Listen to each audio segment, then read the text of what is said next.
the surrounding breeze. Take care of your nature before it takes care of you. Ooh. In the heart of Green Education Hub in Kenyatta University, KU UNESCO is leading the charge in advocating for the Sustainable Development Goals. Here is more of inclusion and active engagement of young people innovating in the digital and creative economy. We'll hear from students who have benefited from the club, as well as leaders who share their efforts in implementing these vital goals.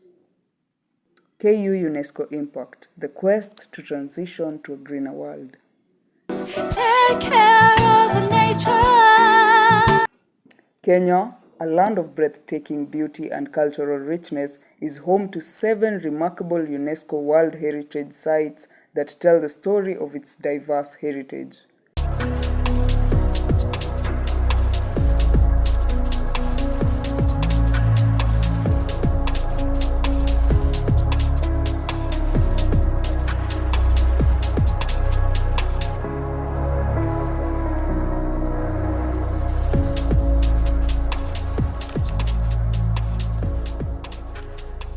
As we celebrate Kenya's remarkable heritage, it's crucial to recognize the efforts of KU UNESCO dedicated to preserving this beauty for future generations.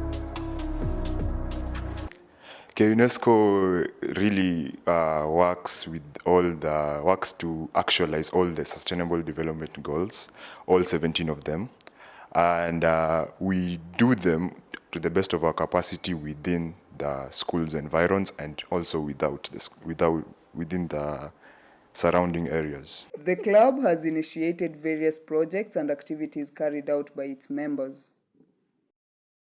It's a very special setup for us as UNESCO members and the committee itself, because it shows that through sustained action, we can have a big impact in somebody else's life. And it's not any different from other projects that we have. We also have a project where we visited Nairobi National Park just recently, and it was a very fun little activity.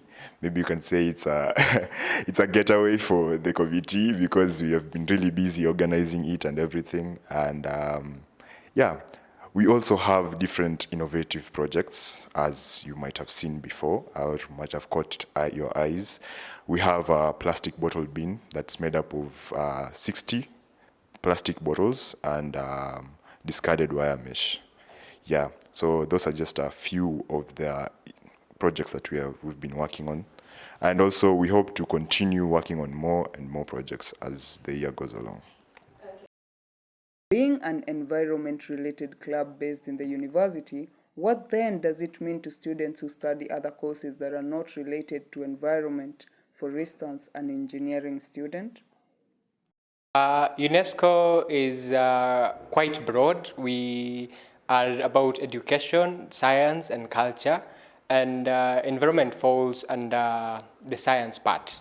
And so when you're talking of an engineering student being, or rather wanting to be part of our environment sector, I think it's very easy and very direct for them to be part of the environmental subsection of KU UNESCO, because engineering and environment are directly connected.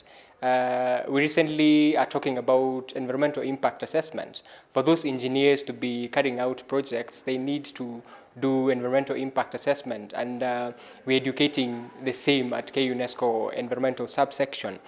So I think it is directly connected, and there is not really a backdoor of whether an engineering student, whether a medical student can join KU UNESCO and be part of initiatives that are directly flared to environment. It doesn't matter whether you're a student or not. We have one Lincoln Mwangi, who is the founder of the club. He's still part and parcel of this club, though he has already completed his school. And I think it is just not only students who want to be engaged in environmental activities, in climate education, in matters to do with education and science in general. Everyone wants to be part of it. The environment is our basis of life, and we have a responsibility and we have a role to play in making sure it is conserved and making sure that we have action in regards to climate change.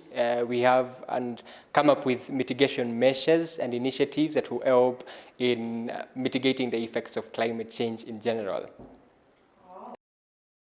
KU UNESCO is not limited to Kenyatta University and its environs alone. Meet George Boge, one of the club members who spearheads Kijani Hub that has gone ahead to reach people. You're talking to George Boge, the founder of Kijani Hub, a student of environmental science in Kenyatta University. So Kijani Hub is a website that assists in environmental conservation through biodiversity tracking, environmental incident reporting, and broadcasting various news and conferences to the various. Because we want to be an open source or a freeware, the Kijani Hub currently, you don't need to log in into it. You just type Kijani Hub and you'll get access. Through various stakeholders, we first get the data from the source, which is anybody using the app. Then we transmit it to the relevant authorities who will be able to look into that matter. Welcome to Kijani Hub, your gateway to environmental conservation, biodiversity tracking, and eco-friendly news. Kijani Hub, it's a website that connects the stakeholders to the general public in a view of conserving the environment and also to mitigate the effects of climate change. In Kijani Hub, there are various tools and features that the app uses so as to use technology in preserving our ecosystem and also combating climate change. In Kijani Hub, we can have the upcoming conferences whereby the stakeholders and also the people planning for the conferences can post their conferences online, such as the World Environmental Forum and the Green Tech Expo that will be in Berlin, Germany. You can also have the latest news that is environmental related news, such as the COP28 in UAE and the COP29 that's going to be held in Azerbaijan. And also you can see the rainforest restoration efforts that is underway, not only in Amazon, but elsewhere also, so many parts of the world that's happening. Here we have our biodiversity tracker tool, whereby you can monitor global biodiversity changes and contribute to data collection. In the biodiversity tracker, the users will be able to pinpoint the location whereby they found new species and record the location such as Nairobi and a description of the species that have found, such as the blue butterfly. They can also upload an image of the species whereby it will be easier to track the kind of species using the various technological advancements such as artificial intelligence and using GIS technology to pinpoint and mark out where these species are. This will assist in the conservation of the species because we'll be able to know where these species are located and their movement, where they are moving from and where they are headed to. We also have the report an environmental incident tool, where if you have witnessed an environmental hazard, you can report it to the relevant authorities. In the incident reporting form, the users can also put in the location where the incident is, a description of what the incident is, such as sewage spillage, and also an upload of an image of such an environmental incident that has occurred. Also, the users can put the intensity of the incident, such as the low risk, medium risk, and the high risk, which requires immediate attention. So this is the Kijani Hub website. Join the movement of Kijani Hub. Birds, as part of the ecosystem, are not left behind. Thank you. My name is Teresia Muindi, a fourth-year student in the School of Agriculture and Environmental Sciences, pursuing environmental studies and community development. I just joined my first year and was navigating around school. I happened to have met the class representatives in the previous years, so they were able to mentor me, and through that, I was able to join the club through Lincoln. I met also Dan and Adam as well, and this really motivated me in order to just get to know, UNESCO is a brand, and I felt like, this is a home, like a home of experts, a home of scientists and educationists, and I felt like this was the right place. Just presuming just what sparks me the most, I think it's about the attributes of Wangari Maathai first because she was an inspiration. I felt like I should do an environmental course, join an environmental organization or a movement that is environmentally led and environmentally sparked, so that at least they can become a change maker also, because as you live, definitely must make some change. And being here, like in the environmental space, I felt like if I want to make Nairobi River clean, I need to join a movement, because I cannot do it alone. You can never, if it's planting a tree, I will only plant that one tree. Then the next, I will only but if we have a multiple of a group teamwork, so allow me to wear another hat. I am, I am the chairperson in Budding Club, and our patron is Mrs. Dr. Simbaoni from the zoology department. How I got there, don't ask me. It is a mystery. So there, what we do, actually our mission or our motto that drives us is the sky is our place. So the sky is our place because our vision is tailored on appreciating birds, and our mission is on creating that conservation, environmental conservation in education, in youth, for a good future generation in the youth space through using birds. So what I can say generally about this club, we are tailored on research. Like that is our major focus. You can use birds for research, in order to know there's an unexpected calamity that has happened in the environmental space. You have to track the birds, because if there's a garbage, you'll always see there's a bird that is really characterized with eating garbage. Just that is the marabou stork. You can see the kites. Like you'll just definitely know that there's a garbage there. Then you can always know that there are birds that are associated with particular ecosystems. Like our ecosystem has a characteristic feature of birds that are there. So in each and every ecosystem, there are various birds that live there, and we appreciate the biodiversity that has, like, our country has, actually courtesy of Nature Kenya, who are our mentors. Yeah. Yeah. When I sit down, when I look at a bird, my mind is just like, this is something that is part of the ecosystem. So what makes you, okay, to some extent, do you get to a point where you will want to understand maybe seasons depending on the movement of the birds? Yeah. And do you get to a point where you have to master all kind of birds and what message they bring? And maybe, if I can ask, which is your favorite bird and why? Actually, for now, our bird for the club is the crow, the pied crow. The pied crow is, we call it a bachelor bird, like doesn't remarry immediately after it has lost. Even birds marry? Yes. How? They, How do you know? you see them pairing themselves up. That is marriage. Yeah, the marriage. Then they end up the fertilizing, and the newborn is there. So immediately that courtship that has ended, the courtship, then also the marriage. If they cling onto one. It's not attachment issues, but immediately they know that this is the one. They don't want to debate. If the person has died, the person has died. I don't want to get another one. Like, yeah, my heart belongs to. Yes. So I like that feature. Other than that, okay, so about the birds. Okay, so what intrigues me about birds is just getting to know, why is this bird here? What does it eat? Is it because of a certain tree that it is here?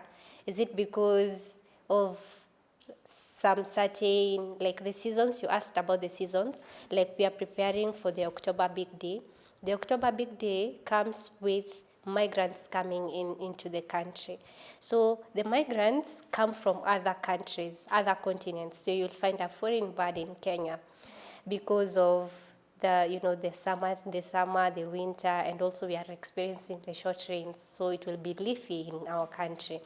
Also the May is also another big day because other birds, now the birds will be migrating from our country to go to other countries because of the heavy rainfall the patterns of the rainfall that will be happening.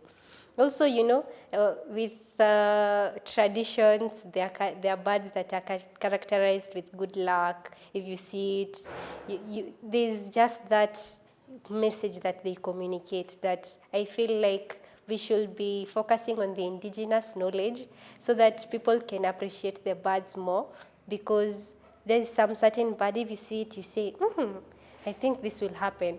Like the birds that always fly in patterns. It's Christmas is approaching. So I think we should tell our minds, if you want to go out there, if you want to do that change, you don't have to do it alone. Sometimes doing it alone, you might need more support.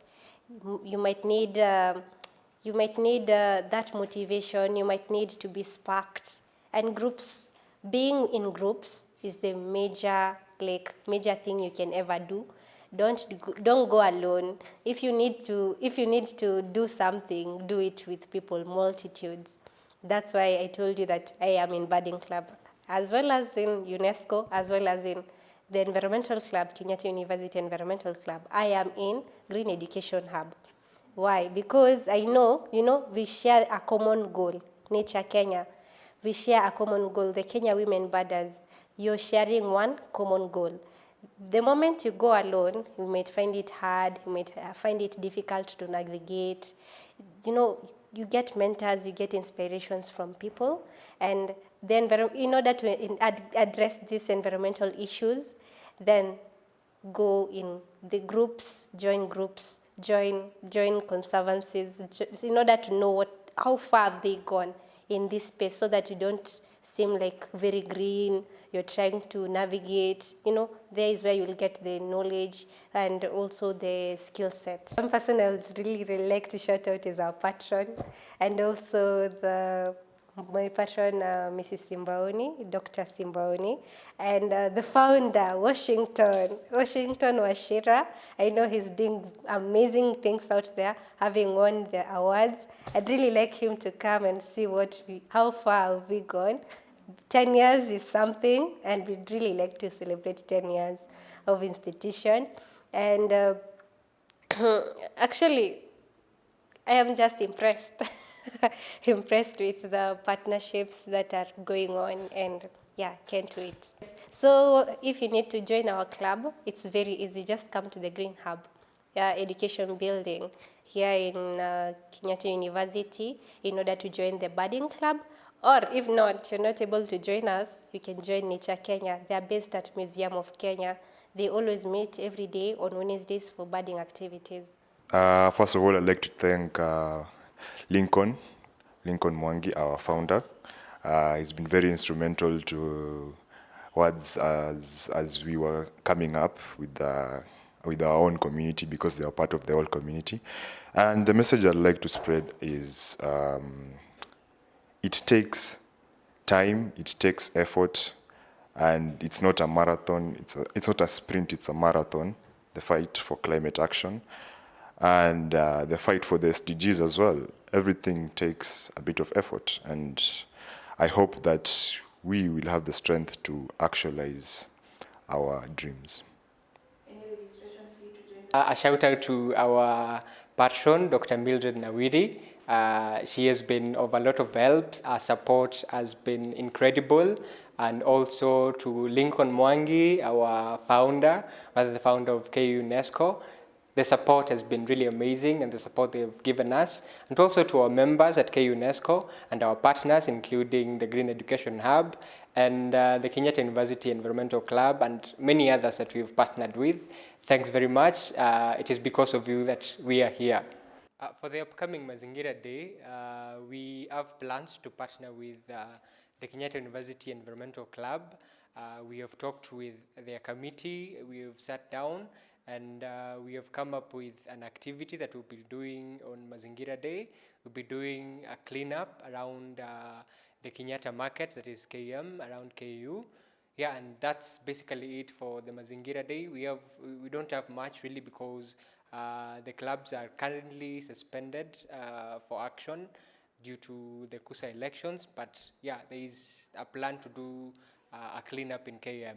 We'd like to welcome everyone in and around KU to come and help us with the cleanup and commemorate Mazingira Day as it is. Karibuni sana.